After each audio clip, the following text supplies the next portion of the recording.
Hello and welcome to the Must Read Alaska Show. Here you get relevant and timely content you won't find anywhere else. You can learn more by going to mustreadalaska.com, and this show can be found on YouTube, Facebook, X, and your favorite podcast site. Let's talk truth about politics, the economy, and all things Alaska. Now, the host of the show, former state legislator, combat veteran, small business owner, and all-around great guy, Ben Carpenter. Welcome to the Must Read Alaska Show, friends. This is Ben Carpenter. This is a special episode of the show. Normally, this week is reserved, in my mind, for focusing on and reflecting upon the events of September 11th, 2001, and the attacks on the World Trade Center and what the following national reaction was to that included my continued military service and deployment overseas. And it shaped who I am as an individual and shaped my family and was a significant event in my life. But instead of doing that this week, it's been a week of weeks, we had the assassination of Charlie Kirk. And I can remember a similar emotional response from people when the attacks happened in 9/11. It's similar, but not nearly as visceral, I think. I wasn't in New York. Maybe it's wrong to say that, broadly characterizing it. I'm sure the people in New York were having a visceral response. Those other locations in Washington, D.C. and in Pennsylvania where planes came down as well, I'm sure it was visceral for those people. But for me, I was in Utah in college and watched the events unfold on the computer and on the TV as a national news was covering this event. And I remember clear as day the second plane flying into the tower was being filmed, and I mean you saw it. Similar to what you saw with the Charlie Kirk assassination. It was happening in real time. And I remember there were 2 or 3 Air Force, active duty Air Force members in the class, university class that we were in. And they immediately got up and left, and we never saw them again. I'd already served 4 years, was in my 5th year of military service at that time, and I knew we were at war. Life was never going to be the same. It was a turning point in our national awareness of Islamic violence and terrorism and evil. People wanting to kill us. It was interesting to see the national response to evil. For many generations, and I'll try to get into this here in a minute, but for many, this most significant emotional event that has happened to them is the COVID crisis that we had. Not exactly a violent event, right? But one that caused a whole lot of fear.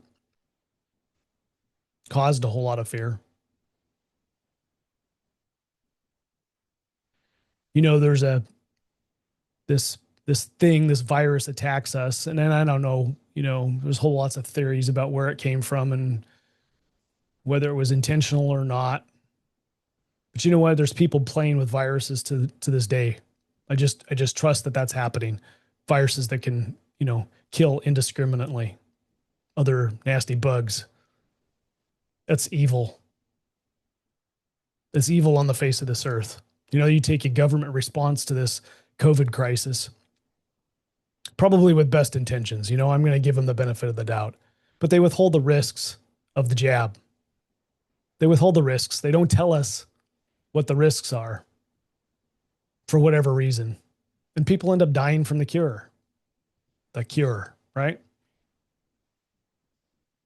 In my book, that's evil.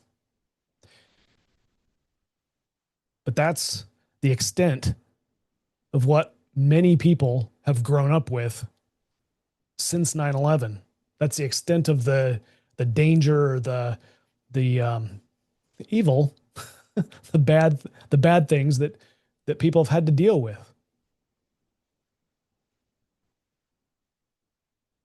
You get this Charlie Kirk assassination, and it's visceral. If you've watched it, like it's something that has not been in the public conscious in the United States ever. Ever. I mean, you think about this. We've had assassination and assassination attempts. We've had school shootings, right? You've got JFK, MLK, RFK, like Reagan's attempted assassination of Reagan, attempted assassination of Trump. You got the healthcare CEO, Luigi Mangione, I think is his name. He was assassinated. You got the Minnesota legislator that was assassinated. Got a whole host of school shootings. And I don't want to minimize any of these, but none of them were visceral. Like none of them were filmed as closely and as detailed as what we saw with Charlie Kirk. And for a whole lot of people, a whole lot of Americans, this is the first time that they are witnessing evil in their life. What does this do to a national conscience? Like, you got to realize that many people are suffering from a moral injury right now. That this visceral nature of this assassination in our time it injures in a very real way your moral expectations in life.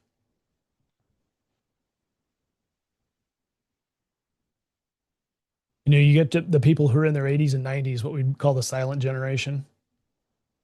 They remember the 1960s and the civil unrest that happened there, the assassinations, right? They're in their 20s and 30s at the time. They're raising a family. Baby boomers, they're in their 60s and 70s now. They were just coming of age, becoming adults during the turbulent 60s. They remember living through the aftermath of the assassinations of Kennedy's and MLK, Martin Luther King Jr. You know, those of us that are in our 40s and 50s now, Generation X, we served in Iraq and Afghanistan. We watched 9/11 happen. There's this kind of unity that happened after 9/11 that's kind of shattered right now because of this Charlie Kirk assassination. Our world's been rocked a little bit. We lived through the attempted assassinations of Trump and the killing of the Minnesota legislature, you know, the school shootings. None of those compare to what we saw with the Charlie Kirk assassination.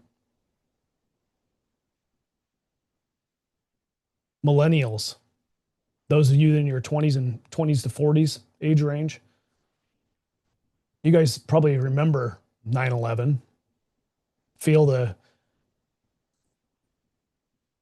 You feel the assassination of Charlie Kirk a little different than I do. He's your peer. He's what, 31, 32 years old?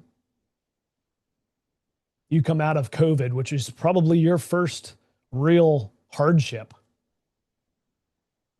You're raising your young family, and you're seeing this nation in a moral decline and questioning the sanity of what's going on in our country as you're raising your family.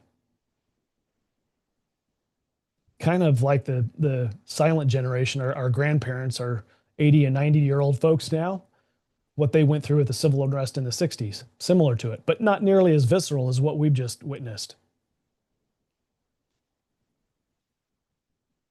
You know, those of you that are in your young 20s, you don't remember 9/11.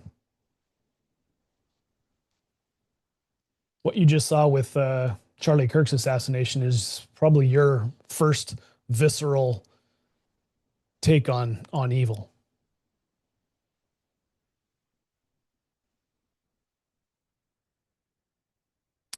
Many of you looked up to Charlie Kirk. You grew up with him,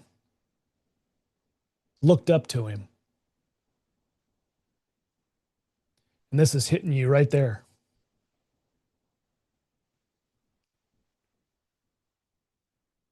You know, months before his assassination, Kirk popularized a phrase. He used the phrase assassination culture, and he said it was spreading on the left. This is a post that he made on social media. It was like 10 million views, right? And he was tying some polling data from an organization called the Network Contagion Research Institute, NCRI. I don't know much about them. They're a group dedicated to identifying and predicting ideologically motivated threats, things like that. Guess I'll have to do some research on them. Anyway, he said he's tying this data showing that there's a surging violence, a surging tolerance for violence among left-leaning groups. Lots of reasons for that. He posited this, but the point that I'm getting to is this culture and acceptance of violence in our nation. He's speaking about it prior to his death. He highlights that in California, activists named a ballot measure after the individual who assassinated Luigi Mangione, the CEO of the healthcare corporation, right? As when we're going to put a badge of honor on the individual who killed that person.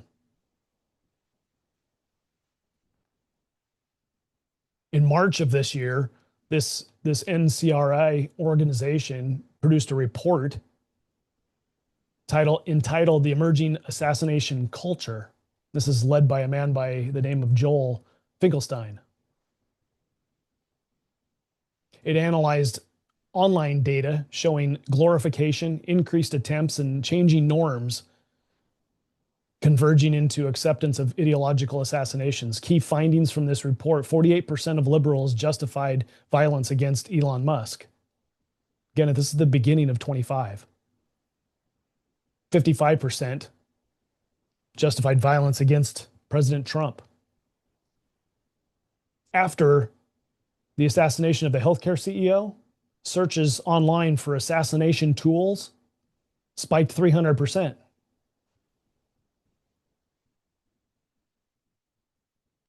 After this Kirk assassination, this organization told Newsweek that Kirk's death reflected the exact warning signs and an emerging assassination culture and rising appetite for political violence.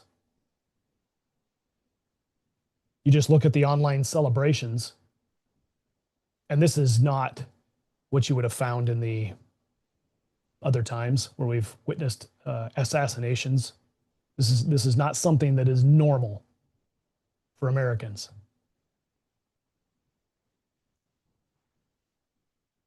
Finkelstein was on Fox News and he says, what was formerly taboo has become acceptable. My fear is that this just continues and that people who are lacking moral character feel that they can take violence into their hands and attack those of us who wish to have a life and a culture and a family and a society that has moral foundations to it.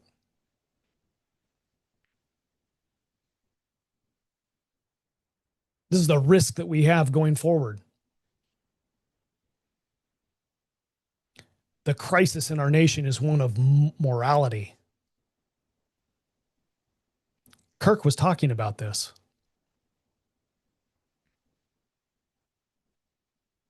I'll bring your attention back to the foundations of this country. President John Adams, 1798. He's writing a letter to the officers of the 1st Brigade of the 3rd Division of the Militia of Massachusetts. In part, his letter says, and I quote, We have no government armed with power, capable of contending with human passions, unbridled by morality and religion. Avarice, ambition, revenge, or gallantry would break the strongest cords of our Constitution as a whale goes through a net. Our Constitution was made only for a moral and religious people. It is wholly inadequate to the government of any other.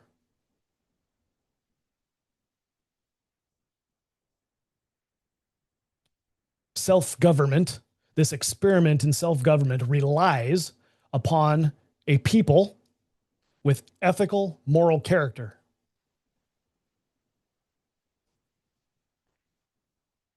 This means that a population, our population, needs to rely upon and be willing to sacrifice personal grievances, partisan impulses, the temptation to retaliate, to prevent further violence. Those are characteristics of people with morals, with moral principles. And if we've got a bunch of left-leaning nut jobs out there with no moral character who are willing to take violence into their own hands to further their way of life, we don't have a government and a structure, a society structure that's able to survive in that type of environment.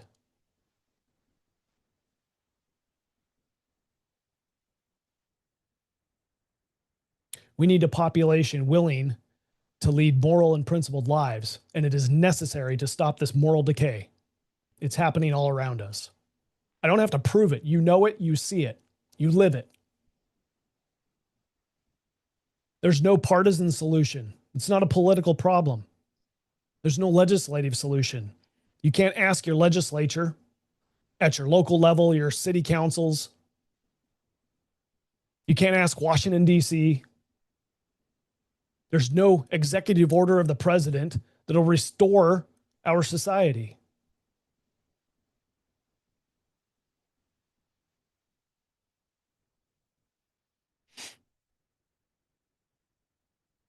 You fight evil with faith.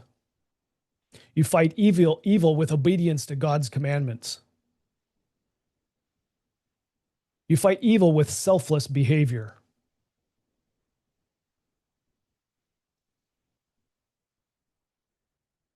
You put others' interests ahead of your own. Fathers, you put your kids' interests and your wife's interests ahead of your own. You don't fight evil with more evil.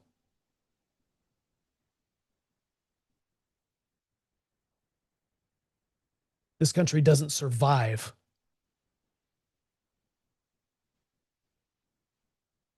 if we think that retribution and more evil is the answer.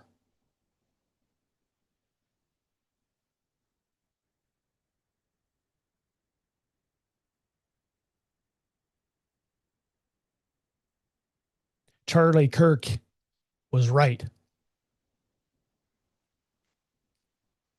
His organization, he labeled the turning point.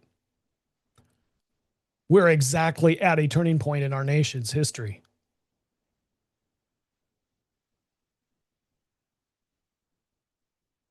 It's up to each individual. We're either going to turn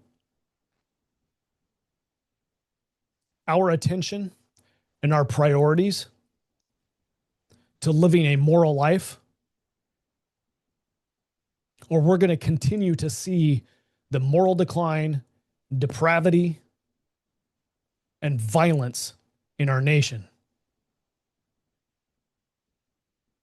You think that guns are going to solve the problem? Yeah. Guns get you more violence. Yes, they're necessary because I'm going to defend my family.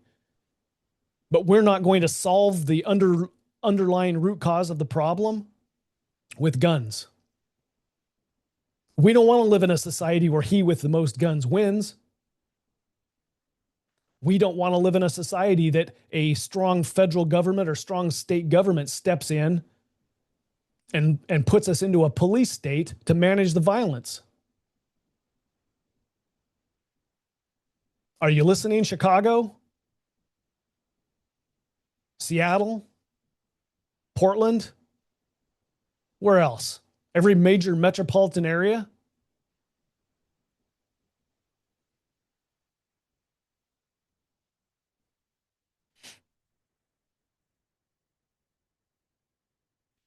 If we don't individually choose to seek out a moral existence, then I fear that the country that we're leaving our kids and our grandkids will look nothing like the country that was left to us.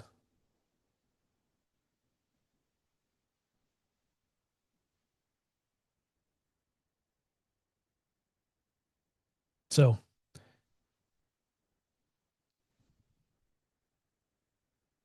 it's up to you. It's up to me. It's up to you. It's not up to our government. It's up to us individually. That's not easy. It's the hardest thing that we can be asked to do. But it's the only thing that's going to make a difference.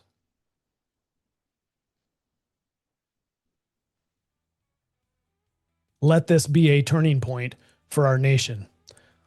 Let the martyrdom of Charlie Kirk be a rallying cry, not for more violence, but for an emulation of his style and his leadership. Lead with words, lead with deeds, lead with a moral life.